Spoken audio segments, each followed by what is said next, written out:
The call came in at 3:47 p.m. on a Tuesday that started like any other. A multi-vehicle accident on Highway 9, possible fatalities. All units respond.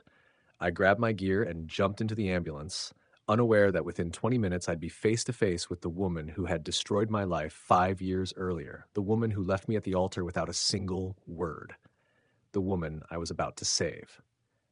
Before we dive into this story, let me know where you're watching from in the comments below, and don't forget to subscribe for more real-life stories every day. Now, let's go back to the moment everything changed. Sirens blared as we sped through afternoon traffic. My partner Kyle was driving while I checked our equipment for the third time.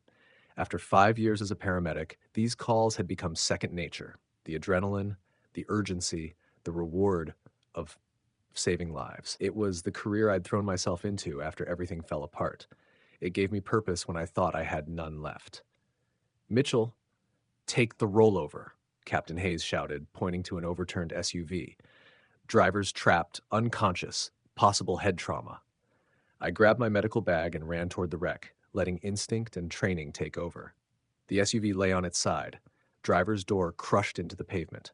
I'd have to go in through the passenger side, where firefighters were already cutting the metal open. "How long to get me in?" I called out.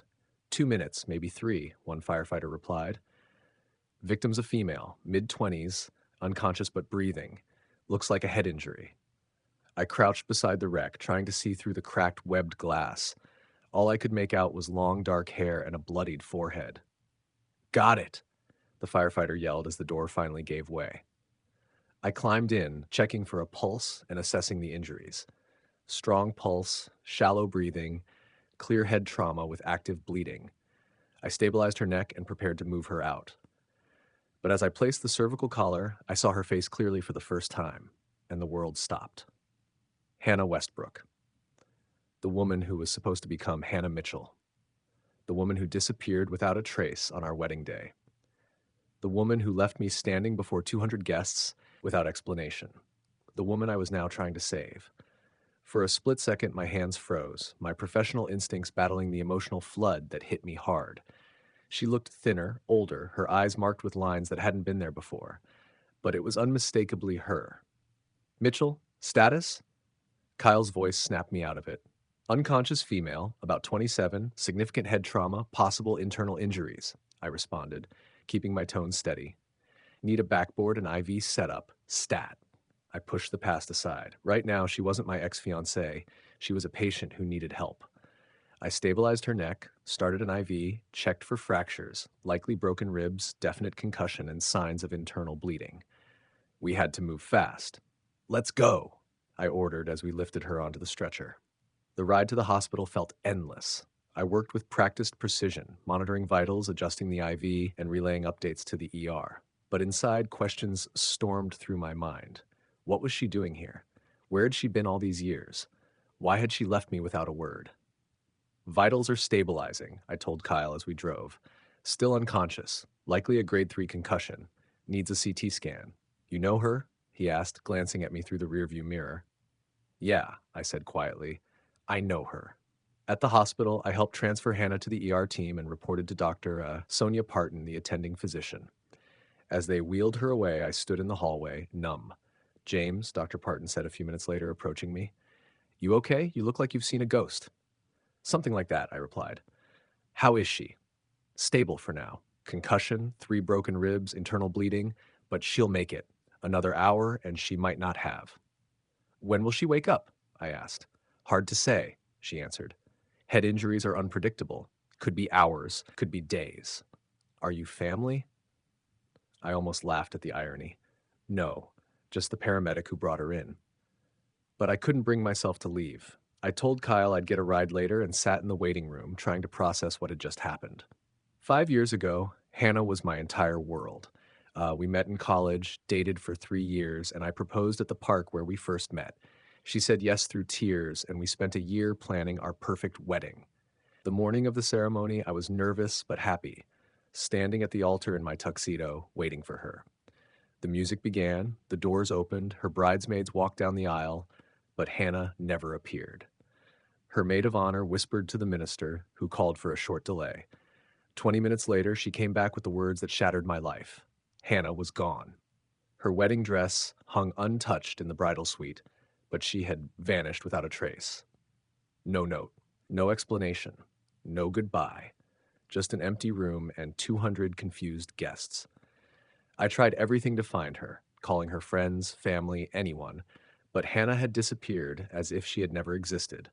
Her parents insisted they didn't know where she was, only admitting the truth when I said I'd report her missing. Hannah didn't want to see me. She wanted nothing to do with me anymore. Mrs. Westbrook gave me a sad look and a firm hug before telling me to move on. None of it made sense. The months that followed were the darkest of my life. I quit my marketing job, sold our home, and eventually joined emergency medical services. Saving lives gave me a purpose when my own life felt meaningless. Now, 5 years later, she was lying unconscious in a hospital room just 20 feet away. James Mitchell. I looked up to see a nurse standing before me. Yes? The patient you brought in is awake. She's asking for you. My heart pounded as I followed the nurse down the corridor. Hannah was propped up in bed, head wrapped in bandages, monitors beeping quietly around her. When she saw me, her eyes widened with shock and fear. James, she whispered weakly. Oh, Gimes, I'm so sorry. I stood in the doorway, unsure if I could even speak. She looked fragile, so different from the confident, radiant woman I once loved. But her eyes were the same. Those deep brown eyes, once full of love, now heavy with guilt and sorrow. How are you feeling? I finally asked. Like I got hit by a truck, which I guess I did. You're lucky to be alive, I said quietly. A few more minutes and I stopped, unable to finish. You saved my life, she said softly. Out of all the paramedics in the city, it had to be you. Hannah, I need to know why you left. I know, she replied, her voice trembling. You deserved an explanation 5 years ago. I pulled a chair beside her bed, my hands slightly shaking. I've been waiting 5 years for this. Hannah closed her eyes, gathering herself. When she opened them, tears filled them. The morning of our wedding, I got a call from Dr. Morrison. Do you remember him? My neurologist? I frowned. You never told me you were seeing one. I'd been having symptoms for months, she said quietly. Tremors in my hands, trouble with coordination, mood swings. I thought it was just stress, but my mom made me get checked. A cold unease spread through me. What kind of symptoms? The kind that run in my family, she said. My grandmother died of Huntington's disease when I was 12.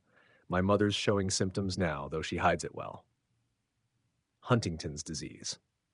I knew enough to grasp what that meant, a genetic degenerative disorder with no cure. It slowly strips away movement, cognition, and emotional control, leading to death within a decade or two. The test results came back that morning, she continued, her voice breaking. Positive. I had the gene. Dr. Morrison said I was already showing early signs, maybe 10 to 15 years left.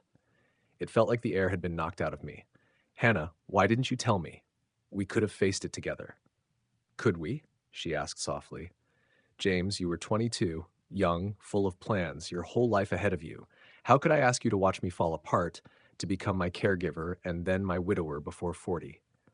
That was my choice to make, I said, my throat tight. I know that now, that, she whispered.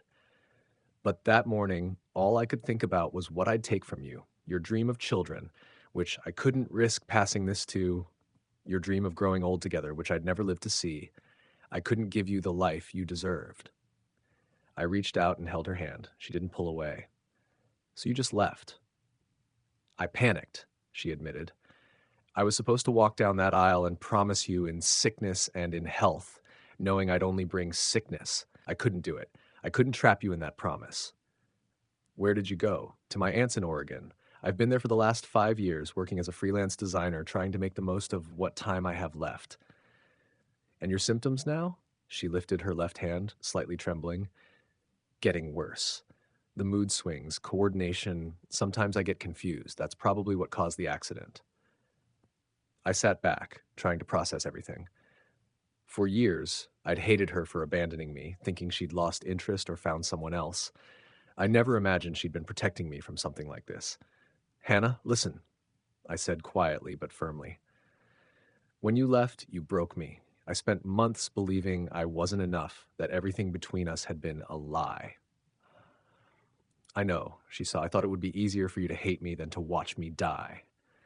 That wasn't your decision to make, I said, meeting her eyes. When I asked you to marry me, I meant all of it. The good and the bad, the sickness and the health. You took that choice away from me. I was trying to save you. No, I said gently. You were trying to save yourself from seeing my pain, from feeling responsible. But love isn't about avoiding pain, it's about facing it together. Tears streamed down her face, and I could see 5 years of guilt and regret finally breaking through.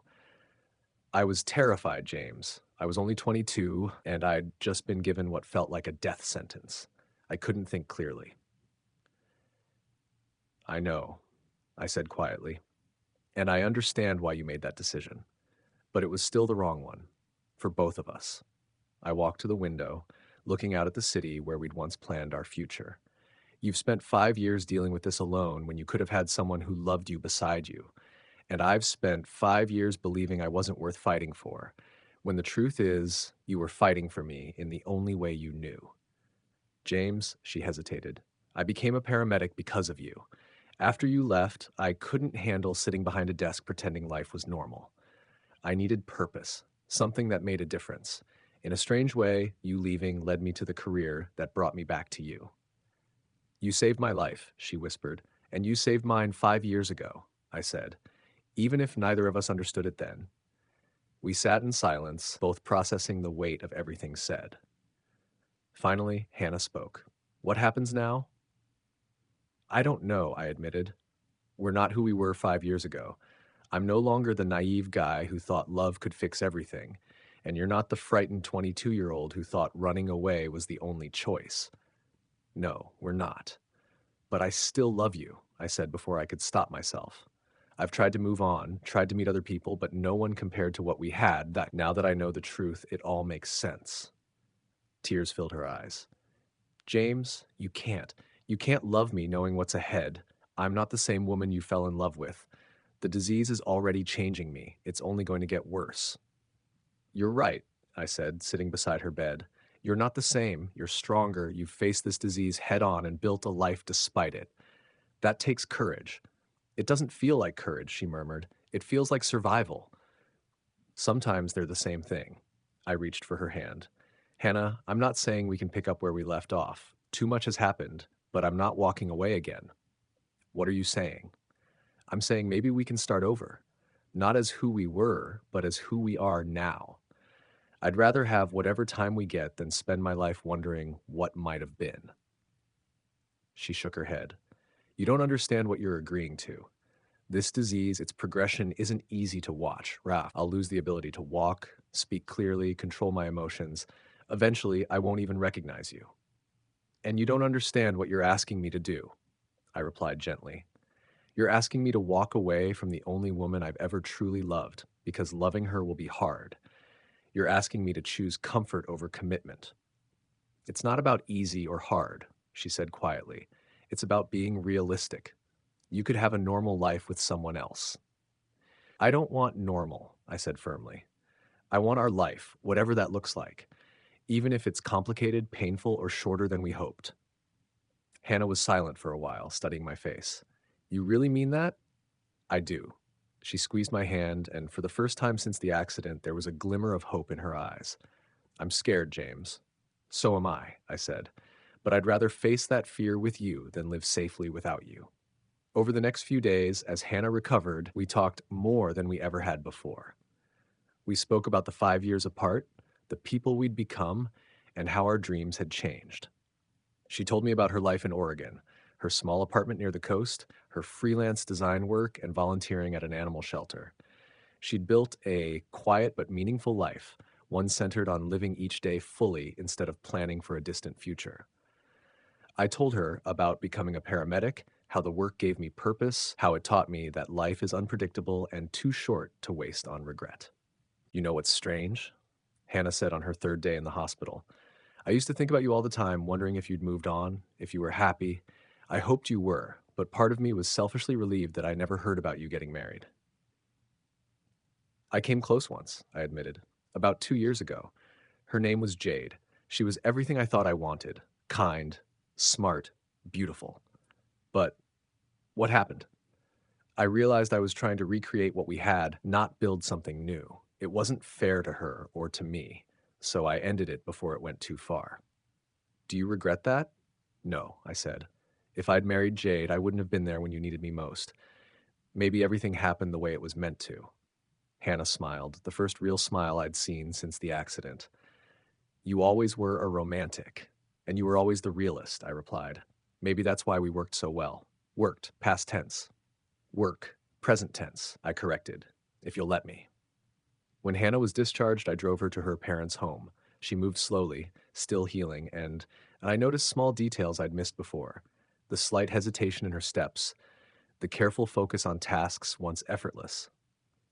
They don't know you're here? I asked as I parked in front of the familiar house. No, she admitted nervously. I haven't spoken to them since the accident. I didn't want to worry them.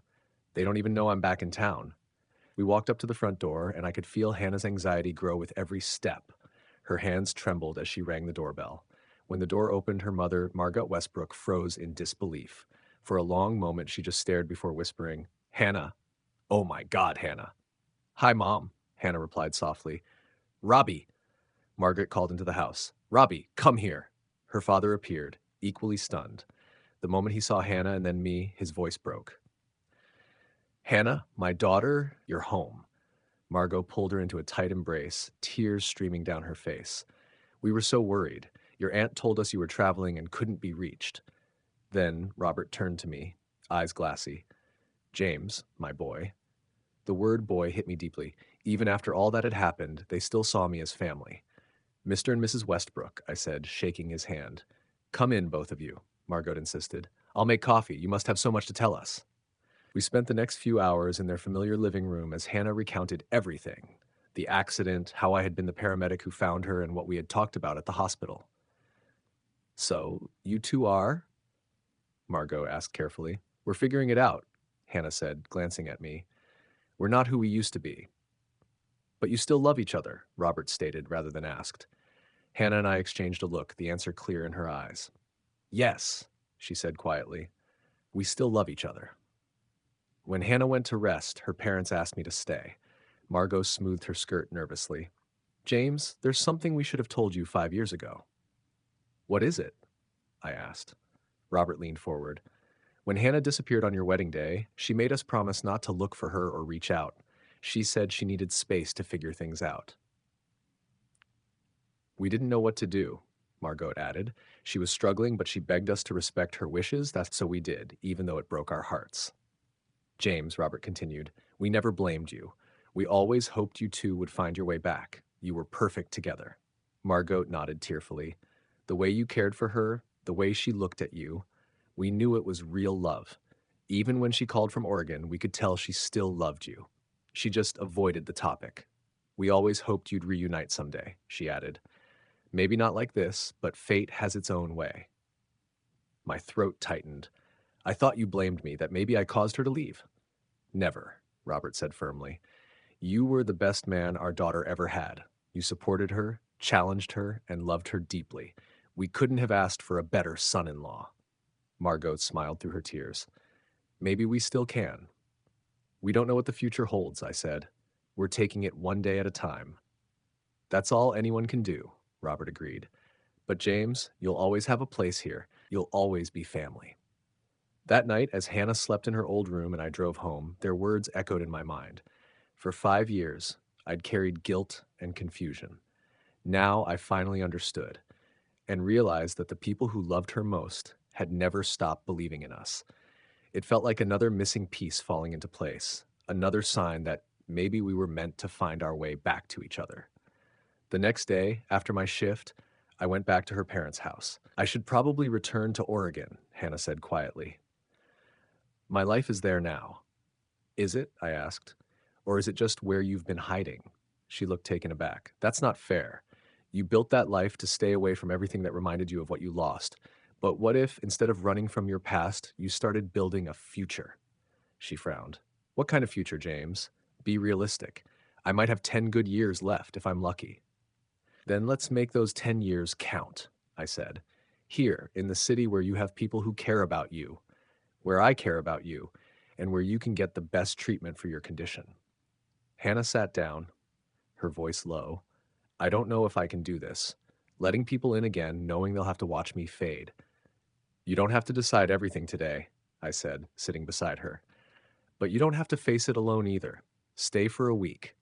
Thus, let me show you what life could be like here. If you still want to go back after that, I'll take you myself. And if I stay? She asked softly. Then we figure it out together, one day at a time. She was quiet for a long moment, her eyes searching mine. Finally, she said 1 week. That week turned into a month, then 3. Hannah found a small apartment across town and began taking on local freelance design projects. I helped her find a neurologist who specialized in Huntington's disease, and she started treatments that helped slow the symptoms. We took things slowly, dating again like we had when we first met. Dinners, movies, walks in the park where I'd once proposed. We were learning each other all over again, not as the people we were, but as the people we'd become. We weren't the naive couple we once were. We were adults now, shaped by everything we'd been through. One evening, while watching a movie on my couch, Hannah said quietly, "You know what's strange? I feel more like myself with you than I have in 5 years." "What do you mean?" I asked. In Oregon, I was always Hannah with Huntington's. Everything I did was defined by my diagnosis. But with you, I'm just Hannah. You see me, not the disease. "That's because you're not your disease," I replied. "You're a woman who happens to have a condition. There's a difference." "Is there? Because some days it doesn't feel that way." "There is," I said. "And on the days when you can't see it, I'll remind you." 6 months after the accident, Hannah had what her doctor called a bad day, a sudden flare-up of symptoms that left her confused, upset, and unable to control her emotions. When I found her in her apartment, she was crying and throwing things, convinced everyone was against her. "You need to leave," she said. "I'm dangerous. This is what I was trying to protect you from." Instead of leaving, I sat down on the floor and waited. I didn't try to reason with her or calm her. I just stayed. When the episode finally passed an hour later, she broke down in exhaustion and shame. "Now do you see?" she said weakly. "This is my future. This is what you're signing up for." "I see a woman having a hard day," I told her, helping her to the couch. "Someone I love who's dealing with something incredibly tough. I don't see dangerous or crazy." "How can you say that?" I threw a lamp at the wall. "And I've seen people throw worse for less," I said gently. "You're living with a neurological that affects your emotions. Bad days don't make you a bad person. But it's going to get worse." "Maybe," I said, "but there'll be good days too, and I'll be here for all of them." That night, as she slept restlessly beside me, I made a decision. Life was too unpredictable to wait for perfect timing. The next morning, I made breakfast and sat across from her at the kitchen table. "I have something to ask you," I said. "If this is about yesterday." "It's not. It's about today, tomorrow, and every day after." I reached across and took her hands.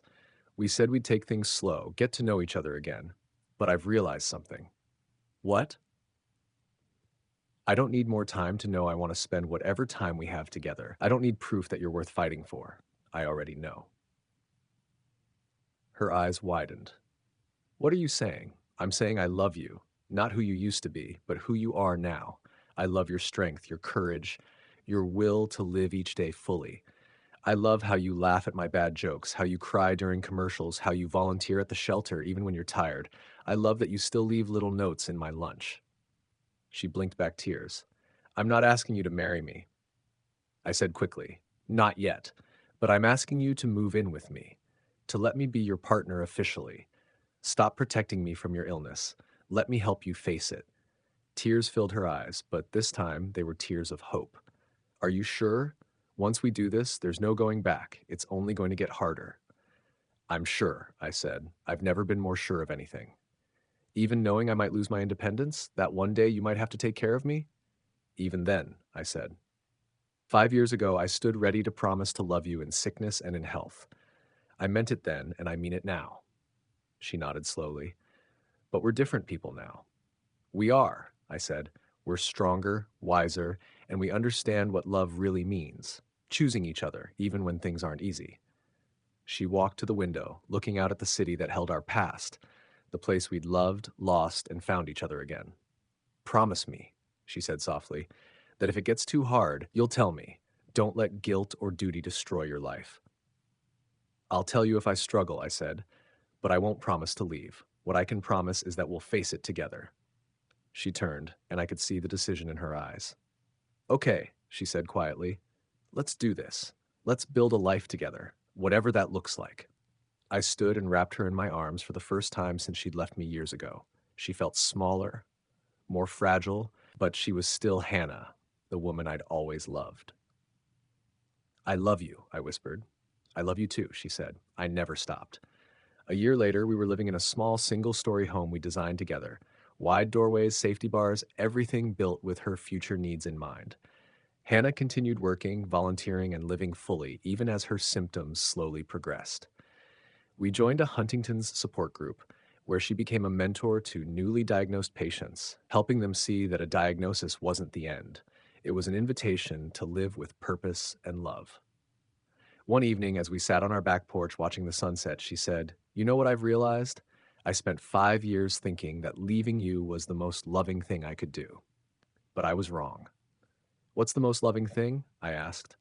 "Staying, fighting, letting you choose to love me even when it's difficult, trusting that you're strong enough to handle whatever comes our way." "And what's the most loving thing I can do?" I asked. "Keep choosing me every day," she said simply, "even when I'm not easy to love, especially then." "That's the easiest promise I've ever made," I said, taking her hand, feeling the faint tremor that had become constant. "Even if one day you can't remember my name, especially then, because I'll remember for both of us." Hannah smiled softly and leaned against my shoulder. "I used to think love was about protecting each other from pain," she said, "but now I see it's about facing pain together and still finding joy despite it. Or maybe even because of it," I added. "Maybe the joy feels sweeter because we know how fragile it is." As the sun dipped below the horizon, I thought about the long road that led us here. 6 years ago, when Hannah left me at the altar, I believed my life was over. I thought love had failed me, that I wasn't worth fighting for. But I'd been wrong. Hannah hadn't walked away because she didn't love me. She left because she loved me enough not to burden me with her diagnosis. And I hadn't been abandoned. I'd been given the chance to grow into someone strong enough to face life alongside her. The accident that brought us back together wasn't a coincidence. It was a second chance, an opportunity to love each other, not as the naive couple we once were, but as the resilient people we had become. It was a chance to build something real, even if it might not last forever. "James," Hannah said quietly. "Yeah? Thank you. For what? For saving my life. Not just in the ambulance, but every day since. For showing me that love isn't about how much time you have, it's about what you do with that time." I kissed the top of her head, breathing in the familiar scent of her shampoo. "Thank you for coming back," I said, "and for letting me love you the way you deserve." As we sat there in the fading light, I knew our future wouldn't be easy. There would be moments that tested us in ways we couldn't foresee, but we would face them together, and that made all the difference. The runaway bride had finally come home, and this time, she was here to stay. A powerful story about second chances, the real meaning of love, and how true courage often hides in quiet acts of devotion. Have you ever made a sacrifice for someone you love? Share your story in the comments below. If James and Hannah's journey moved you and reminded you that real love never gives up, please hit the like button and subscribe for more heartfelt stories about love's ability to overcome any challenge. Don't forget to turn on notifications so you never miss an upload. Thanks for watching, and we'll see you in the next story.